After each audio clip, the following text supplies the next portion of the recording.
Hello, hello. I am calling in this weekend from the countryside of Berlin, obviously. I am actually at a friend's house whose father loves to organize hundreds of thousands of CDs as well. So we're going to be diving into some interesting European cultural differences. We are going to be talking about what it takes to move to France because this is actually one of the hardest countries, in my opinion, language requirements and bureaucracy can be quite slow, but we're going to hear about what the experience was like for someone who did it herself. There she is. Hi. Sorry, guys. I'm trying to set up an actual little studio in this crappy Airbnb. Don't worry, I'm using my arm as a stand because I'm also not at home, but look at my CD collection. Oh my God, is that yours? No, girl. This is my friend's German father's CD collection. It spans wall to wall. Oh my God, I have like a special place in my heart for CDs, so I feel like that's really.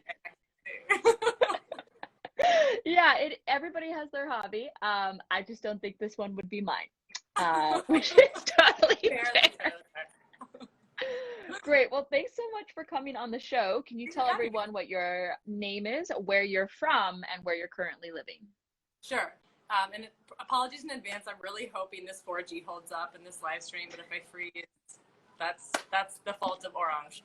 My name's Gabrielle Pedriani. I'm from Wisconsin, and I spent the last 5 years living in New York before I moved to Paris. So you're our like a little Emily in Paris, but I know from your article that's not very accurate. Can you tell us about your Cosmopolitan article? Yeah, sure. So I feel like Emily in Paris is a really contentious topic for Americans in Paris right now. Everyone has their own special thoughts on it, especially since they're shooting around the city constantly. But mostly the Cosmo article was just like a pretty simple breakdown of like the things that are real and the things that feel fake about the show Emily in Paris. And I wrote it when the first season came out. And it got some things right, obviously, like the dog poop on the street, A+, that's super real. But I think some of there are some cliches that like don't always hold up around like Parisians always being super mean, and some of the other, I don't know, like more cliche elements of the show.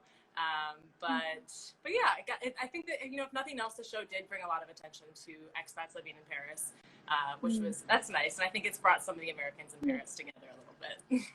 Yeah, well, I'll be in Paris in September if you wanted to meet up. Oh my God, yes. Yeah, we have to get a drink. Even though I know nowhere since it's been closed with COVID for the last year. So I'm basically like a novice with Paris sometimes too. Yeah. When did you decide to move to Paris from Wisconsin? I mean, from cheese to good cheese. Yeah. It's a very Yeah, it obvious was basically connection. just for cheese. Yeah, I just followed the cheese. So I grew up in Wisconsin, and then I'd lived in New York for the last like 5 years or so. And I just had one of those life is short, very irresponsible moments where I'd been saving money for. New York's really hard to save money, and I'm sure anyone here who's lived in New York knows. And so I'd been saving money forever, and I kind of was like, you know what? If not now, when am I ever going to get a chance to do this? I got a really so I decided to make the move probably end of 2019 or middle 2019, and then with this amazing timing that I'm known for, moved in January of 2020, just before the pandemic started. So not my best move, but it's been definitely a huge learning experience. And I'm just like to preface, I know we'll get into like visas and how you do it in specifics, but I am really lucky in that my dad worked to get our family Italian passport. So that is how I personally was able to do it. So I felt like, I'm sure as anyone who's dealt with visa stuff knows, I was like, I don't have an excuse anymore, not to do it. I felt, the universe was helping me a little bit there. So. Yeah, well, that's such a blessing to have and something I look forward to giving my own offspring. My cat also holds an Italian passport. But can pets hold passports? I didn't know that. Yeah, girl. Wait, really? Yeah. Oh, cool. Yeah. So he was adopted by an Italian man who got him an Italian passport. And then when he came to London, we adopted him and brought him to Germany. So he's an EU citizen. So can you if you wanted Italian citizenship, can you marry your cat? No. Um, Unfortunately, we don't allow monogamy, or not monogamy. What is the opposite of monogamy? Oh God, I don't know. Polyamory? Poly, yeah, polyamory. I was gonna Yeah, say polygamy. With that, I think I've I had think no. I've had a couple drinks already. It's a beautiful Friday in Berlin. Give me a Oh, lean break. in. Give me a break. Yeah, I know we're later in Um, the day here. It's definitely cocktail hour. oh, 100%. But even though you had a passport, like that is still not an easy feat to like pick up and move across the world. So what was the first thing you started on to make your move across the pond? Oh, that's such a good question because I feel like I wish I would have known that from someone else too. Like, where do you even start? Well, I mean, aside from quitting my job, which I'm sure as anyone who's taken like a big life plunge, that was for me like the scariest. Quitting my job and giving up my apartment were the scariest steps. So I legit think that those were the hardest because once you give up your apartment in New York, you're like, I'm screwed. Like, I'm abandoned now. I have no options. Yeah.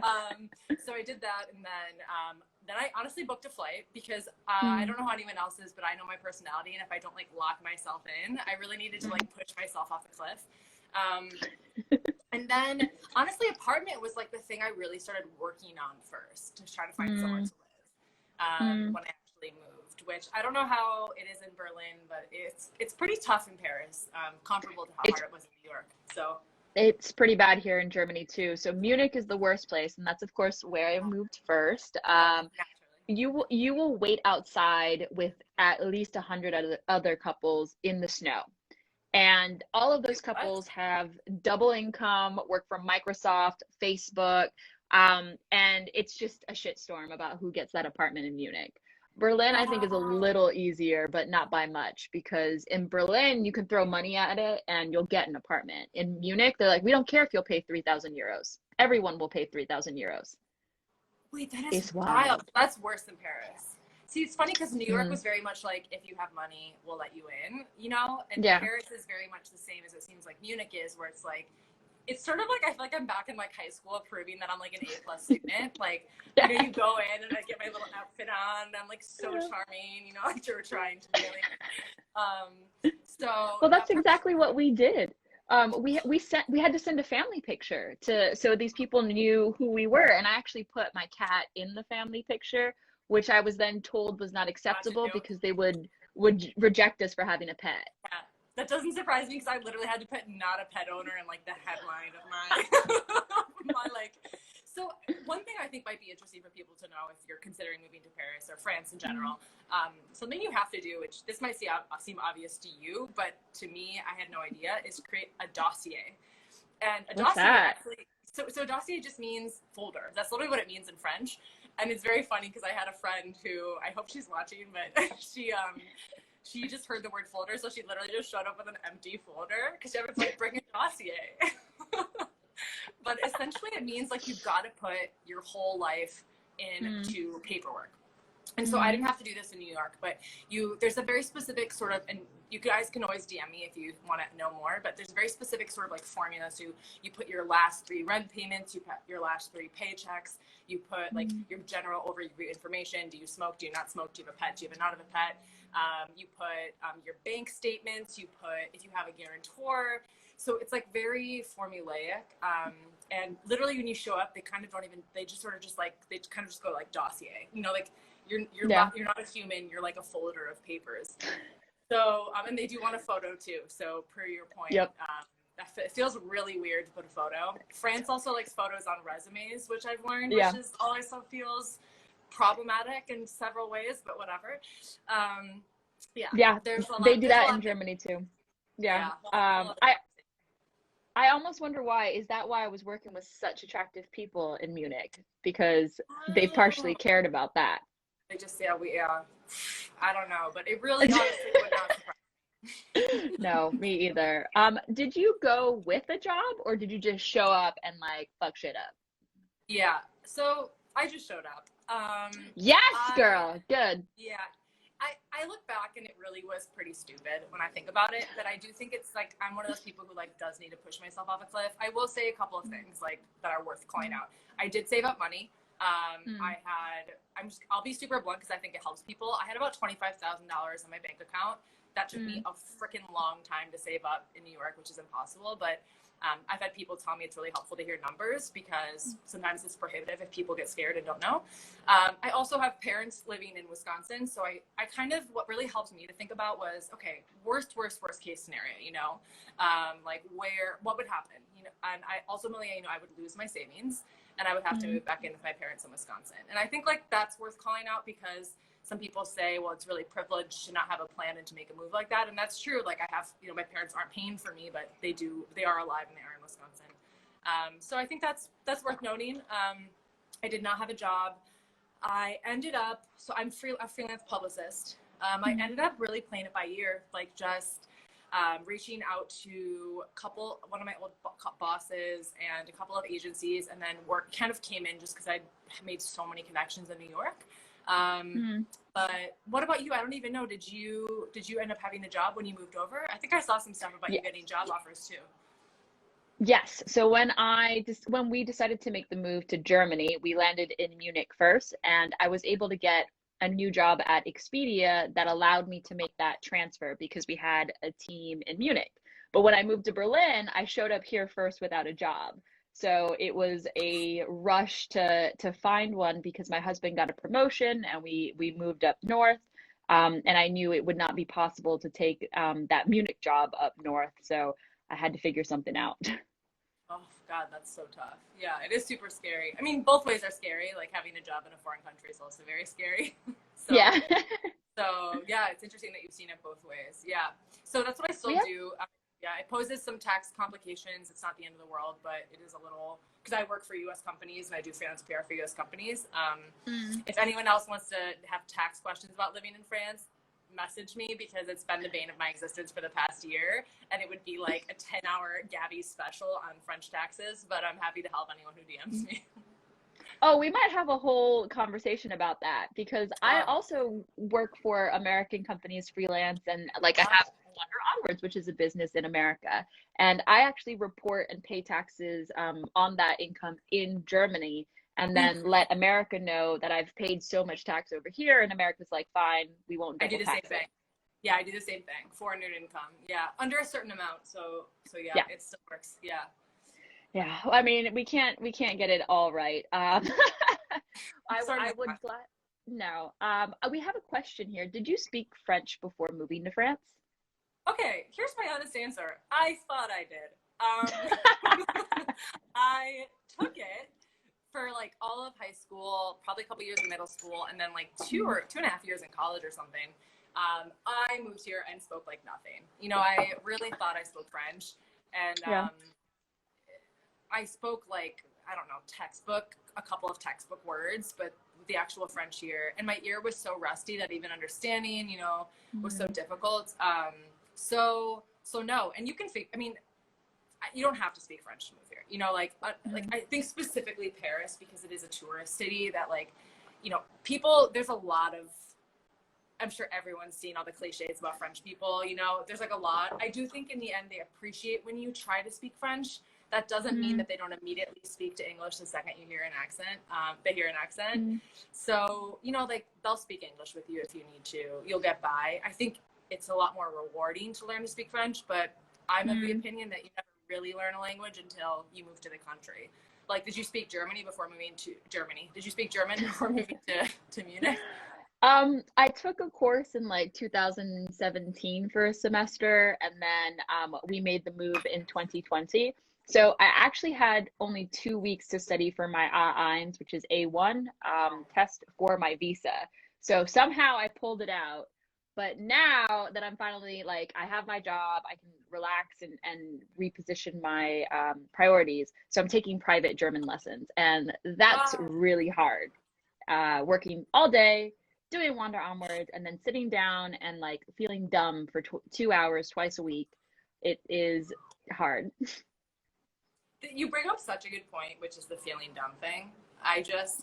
It's funny because like I felt really stable in New York. I was like, you know what, I'm good at my job. Like people don't hate me, or at least my friend group, you know? And then you move to a foreign country and I'm like, I'm the worst. Everyone hates me. I'm the stupidest person in the world. Like I have no talents.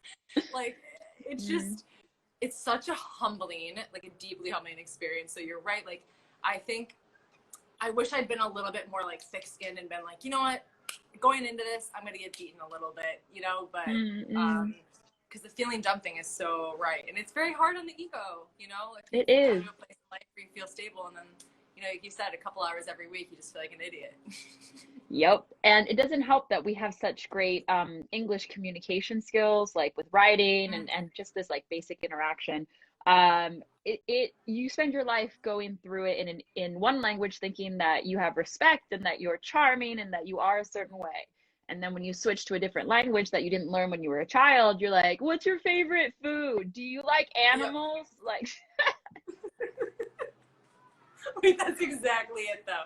Like I get nervous, like, so my boyfriend is French, and I get nervous because he's like, why don't you try ask questions? And I'm like, the questions I ask are so inane. Like, and they're always like 20 seconds behind a moment where it's relevant, you know, because I have to like think about the question and I have to think of how to phrase it. So it's exactly what it is. Like, did you like the cheese? And then like I said that wrong, you know, it's so stupid. That's so yes. true though. Yes, I completely empathize. And also, I just posted a video about how to trap a man with a second passport. It seems you've also trapped a foreign man. How did you do that? I'll be here, so that's from the other room.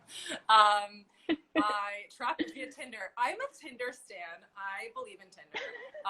My dream job for forever was to work for Tinder and just like date around the world because I think it's fascinating. Yeah. I've always found it being like such a good way to meet people in a foreign country.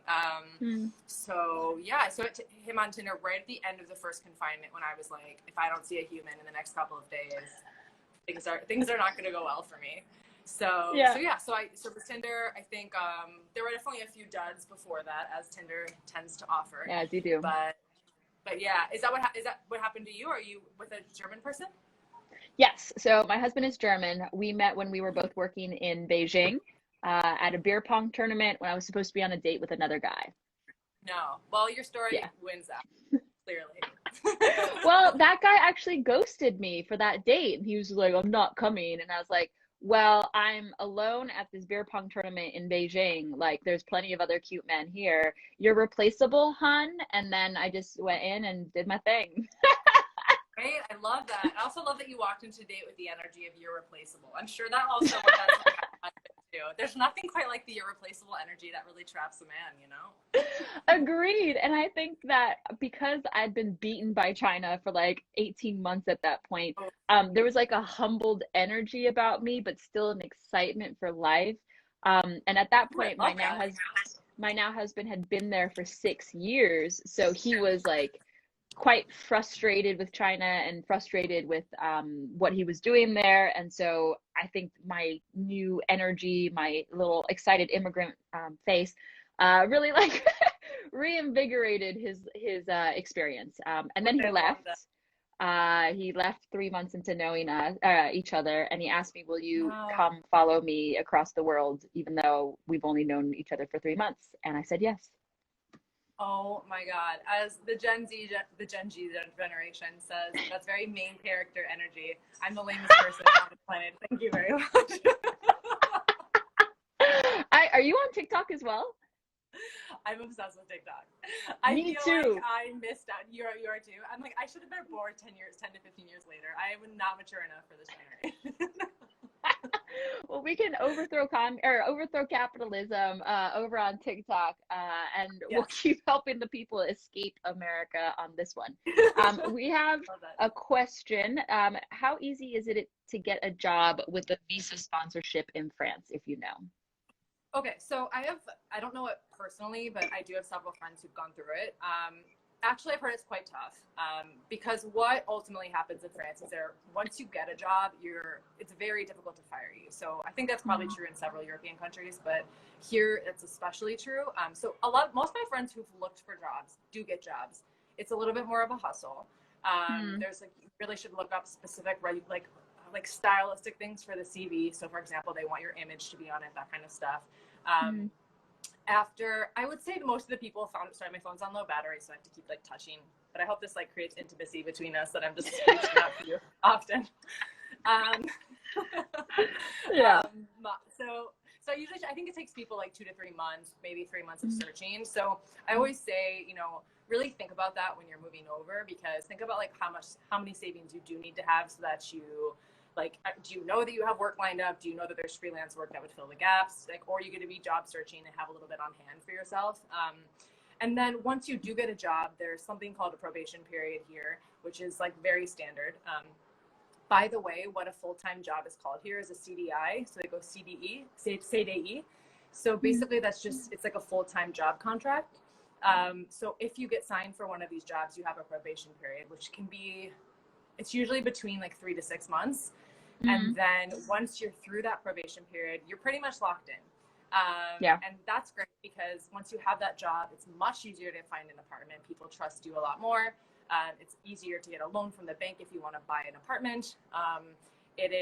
You have a lot of benefits that come with the full-time jobs here. So you get like money, you get lunch stipends, you get, you know, obviously more than my like 12 days of US vacation time. I think you get like a minimum of 40 days or something a year, which is literally insane, but is normal to Europeans. So I think it's hard, but it really seems like it's worth the work and a lot more stable, you know, than if you're to find a job in New York and you can get laid off at any minute, you know? Yeah, for sure. Here in Germany, we have the same situation where we do the probation for 3 to 6 months. And then like your notice period is also 3 to 6 months. So just keep that in the back of your mind when you're thinking about coming to Germany, guys. Do you have a workers' council in your like work hiring progression? I don't even know what that means. What's a workers' council? So in Germany, once you potentially get a job acceptance, you have to go through the Workers' Council next. And that's part of the visa process as well. So you go to a group of the peers of the company you're intending to work at, and they give them your file. And they read over the file to make sure there's no nepotism or like unfair hiring, or that you're qualified to do the job. And that takes another 2 weeks before you can finally move through the acceptance part. And that always screws with me because it took 2 months to find these jobs and get an offer. Then I needed to go through a background check for the finance company I was potentially going to work for. And then the tech offer just came through faster and just sounded like a better fit, but only after 3 months because of all those different steps. Wow, that's wild. God, I don't even know. I should look into that though. I'm not sure. I haven't had friends tell me about that, but it wouldn't surprise me because I know that it's pretty strict here. Yeah, it's super strict. And someone asked a question too about what level. I'm not the best person to answer. I'm not sure. So my friends who have gotten jobs here, I'd say they're probably at like 6 years job experience probably before coming. But again, that's my specific friend group.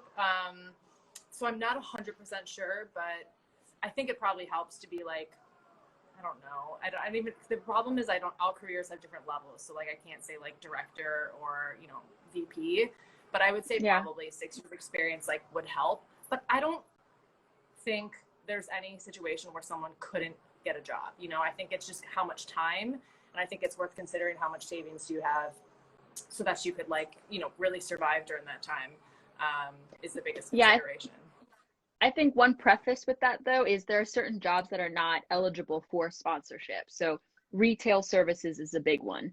The local market, at least in Germany, you can find local Germans and local Europeans to work in retail, and therefore that's not really a job that you can come on a visa with. Would you say that's the same in France? I don't know. You guys, I can look this up. I'm so sorry. I don't know the answer for the sponsorship, but that's a really good question.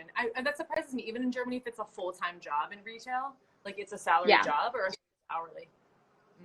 Salaried as well, because they're trying to protect the local market. So why bring someone from outside of Germany to do something that a local person could be doing after they've paid into the social security and into society, speak the local language, etc.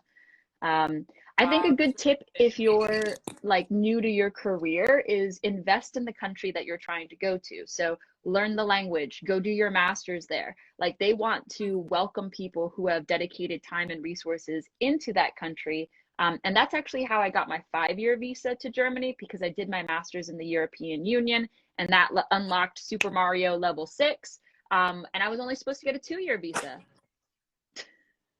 Wow, that's amazing that you got a 5-year visa. That's an insane amount of years. Most of my friends like maximum 4 years. That's really amazing. Yeah. I'm Wow. trying to be permanent resident in the next 2 years because they won't give me a loan here because I'm not a permanent resident or a passport holder.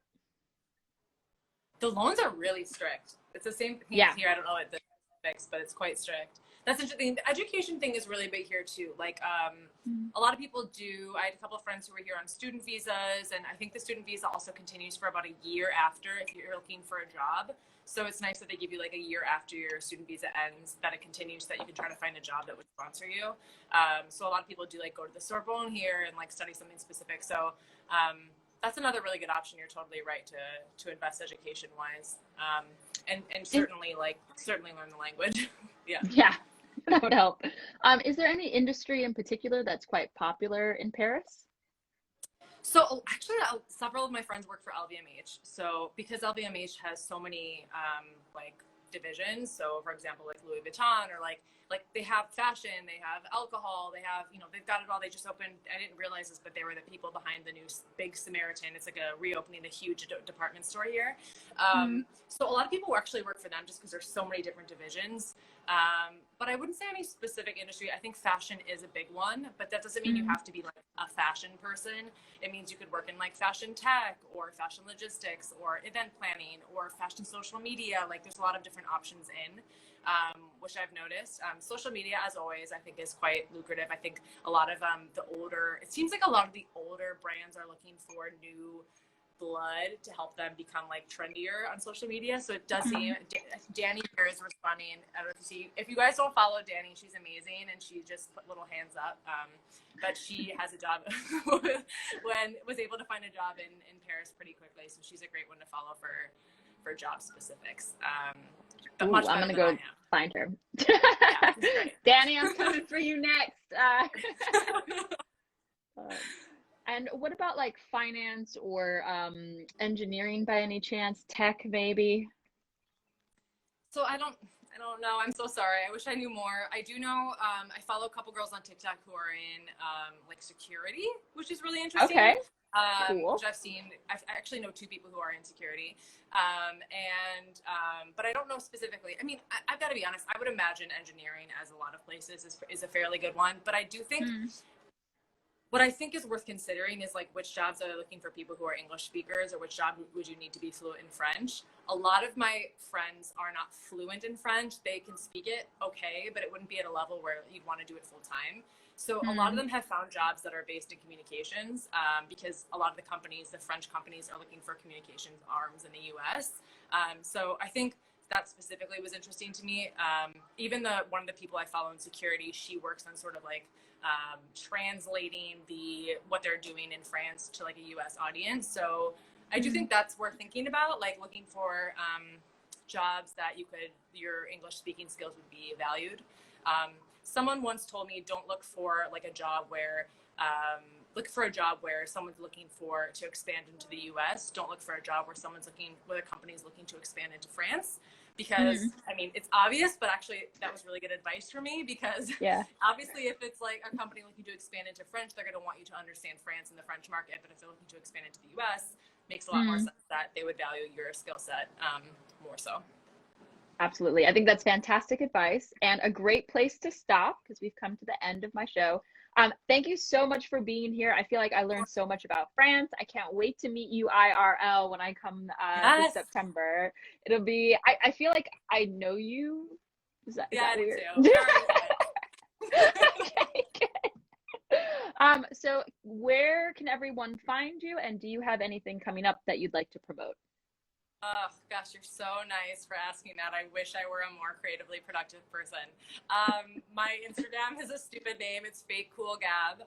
There's a lot behind that. We can talk in my DMs about it one day. And no, I don't really have anything coming up to promote, other than the fact that I'm in the Amalfi Coast right now posting excessively beach photos. So if you want a little Amalfi Coast flavor on your Instagram feed, then you can follow me. Amazing. Well, thank you so much. I really appreciate your time, and I will see you on the internet. Of course. Thank you so much for having me. Talk soon, and see you soon in Paris. Yeah, see you. Bye. Bye.